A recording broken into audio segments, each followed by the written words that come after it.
Well, good morning, everybody. Yes, the coffee's still hot. The sun came up, and I'm still above ground. It's going to be a good day. I kind of want to do a video here explaining how I kind of do things a little bit because under a previous video when I was testing some of these gunpowders, I had read a comment from Jake, the channel Everything Black Powder, questioned a couple of my numbers. So I kind of want to show you how I do things, just simply because I don't have a cameraman, Jake, to walk up to the front of the chronograph to show you the number. If you have that, good for you. Keep doing that. I don't have that. So what I do to double check my numbers, I go into my shop, I turn on my chronograph, and there's a little button right here that says review. Okay? You hit that button, and it redisplays the numbers.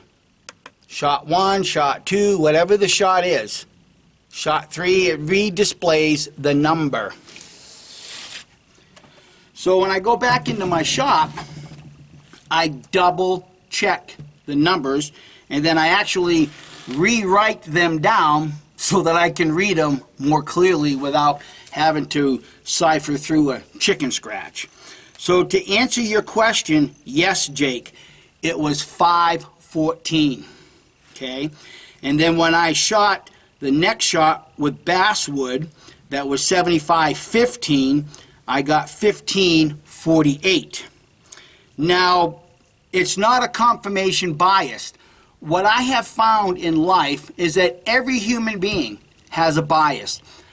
I have a bias to shooting spit patches.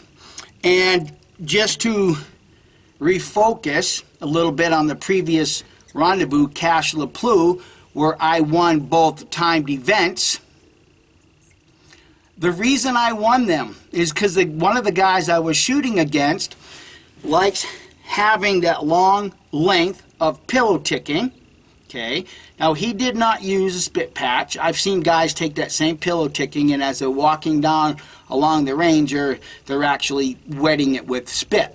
Okay, but this particular gentleman liked using some sort of moose milk. So he would take the patch, reach into his pouch, get his little bottle of moose milk, put it on his pillow ticking, and then set it on the barrel, put his bullet in it, and then cut the pillow ticking. You know how much time is spent doing that, as opposed to putting a few patches right here and taking it out and running it down your barrel?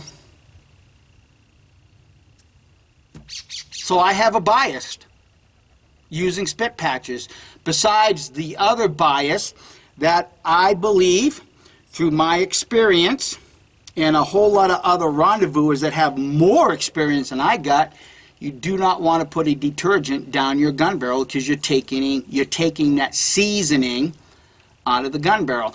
Or if you are handed an older knife, oh look, that's got a nice patina. Well, when you have a knife that has a good patina on it, it's going to take much longer for that knife to rust. Why? Because you have put a coating of oil, even if that oil comes from your fingers. Even if that oil comes from butchering up game with fat and you just wipe it off. Don't go and put a detergent and remove that natural seasoning. So yes, I have a bias towards that. But here's the thing. When it comes to these numbers through a chronograph, you may think that I have a bias, but I really don't, because to me, this is nothing more than a couple of guys getting together saying, well, let's whip our dicks out on the table and see who has the biggest dick. I could care less, okay? I've mentioned before on this channel that when it comes to me, I think in different terms than most people. I don't have to have the biggest gun. I don't have to have the fastest burning powder. I don't have to have the anything that outperforms anybody, because I've been rendezvousing for 30 plus years. okay? I've experienced it all. I've heard it all. I've seen grown men basically cry when I outshoot them. Case in point. When I lived in Wisconsin, there was a gentleman, and these rendezvous that I attended in Wisconsin were invite only. So everybody in the camp knew who everybody was at some point because they were there by invitation, okay? So one of these other shooters got invited, and I was just getting acquainted with him at the time because I had just moved to Wisconsin. And anyhow, setting up my tray tent, he walks through my tray tent and he's looking at, all of the items that I have for sale, and I cast round balls for shooters. And I put them in an open container because so many times I've been at a rendezvous and say, look, I only need 5 round balls to finish the course. Do you sell these individually? Yeah, that's why I started doing that. But every other trader, I've never seen another trader do that. But I do. So anyhow, this particular feller walked in, looked at the round balls, and asked me, do you cast your own round ball? I says, yeah. Then he proceeds to talk or say, yeah, I only shoot swaged round balls, and asked me if I had a package of swaged round balls. And I said, no, what I have is what's right here. And he says, well, I don't shoot these. And then I asked him, so do you do a lot of shooting? Oh, yeah. And then he proceeds to let me know that he shoots on the national level. Okay, fine. So anyhow, that particular rendezvous, we had the occasion to be up on the shooting range, and it came down to him and I. Okay? Anyhow, I won the match. Now, just to reiterate something or to put into the context, at all rendezvous, we're instructed to shoot with open iron sights. Now, this particular fellow was dressed in the 1700s style with the tricorn and the whisket and the hanging neck knife. He really looked good, except he shot a Hawken style rifle with fiber optic sights. So even with the open iron sights, I still beat him in the shooting range. So what I did is I reached into my pouch and I grabbed a handful of my round ball. And I said, here, I said, here, I got a gift for you. Open up your hand. And I dropped a small handful of home cast round ball with the sprue. And I said, I just beat you with these. The very next rendezvous, we were posting targets for a pistol shoot. And I walk over, because we all put our weapons down, we all put our gear down and walked up to the target area to post our targets. I don't remember if I observed this walking up to or coming back, but I made my way over to his pistol and his loading block, and lo and behold, what's he got in it? Home cast round balls. So I've heard it all. I've seen it all. You might as well whip your dick out right now and just show everybody how big it is. But see, I don't think in those terms. What matters to me is that when I'm aiming my gun at a game that I want to harvest, I want to make sure that I can hit a 4-inch target. Now, at that point, I don't care if the bullet's traveling 100 feet less per second. I don't care if it's traveling 100 feet more per second. Because typically when we hunt with muzzleloaders, which is what I've hunted with for the past 30 years, I have not taken game with a modern rifle whatsoever. I don't do it. I prefer to hunt with muzzleloaders. And I've harvested a lot of game over the course of my life. Okay? What matters to me is that when I track game, I can get within at least a minimum of 50 yards. I don't like taking shots at over 100 yards, but the surrounding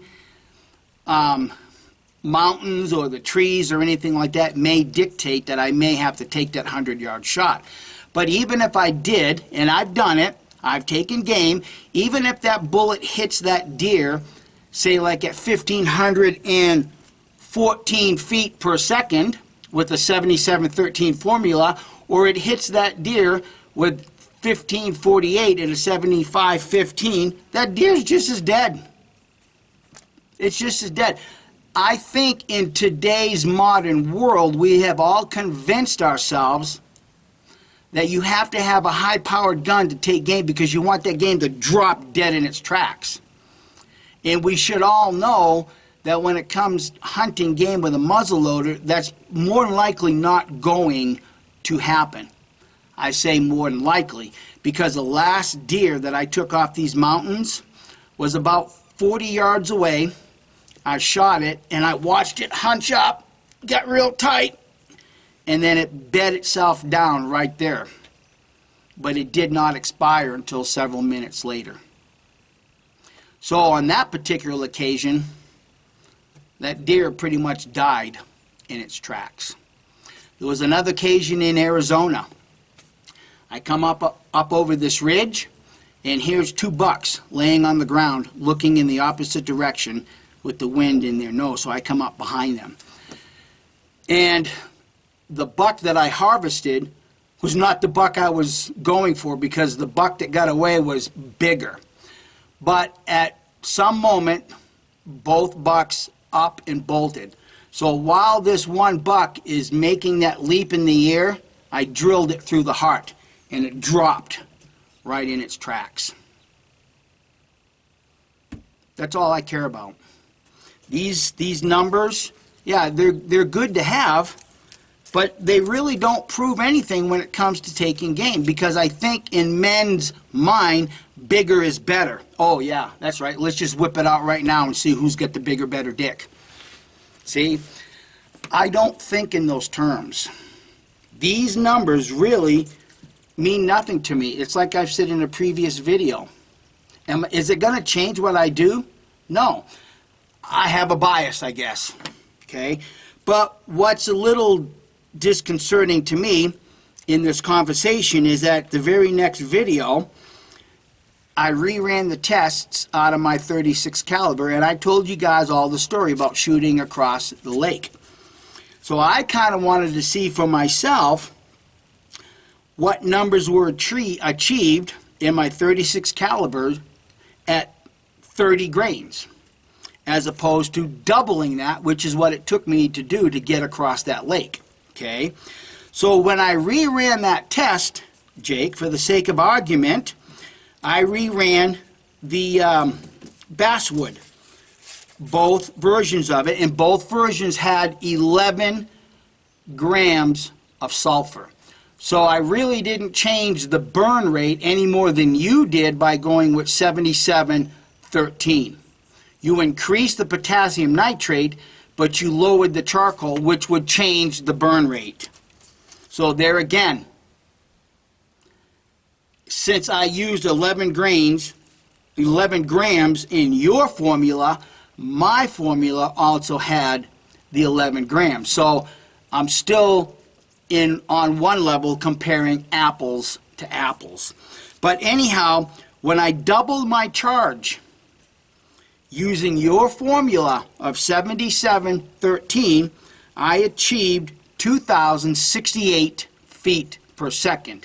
And once again, I went back and re-recorded the numbers because you can hit the review button and get those numbers. So if I said something incorrectly, walking back and forth, going into my shop and reviewing the numbers should correct those those misspoken words. But when I shot 60 grains of the basswood that I made with the formula of 75-15, I got a recording of 2001. So in that particular instance, your gunpowder proved to be better than mine. Okay? These numbers are not going to change anything I do.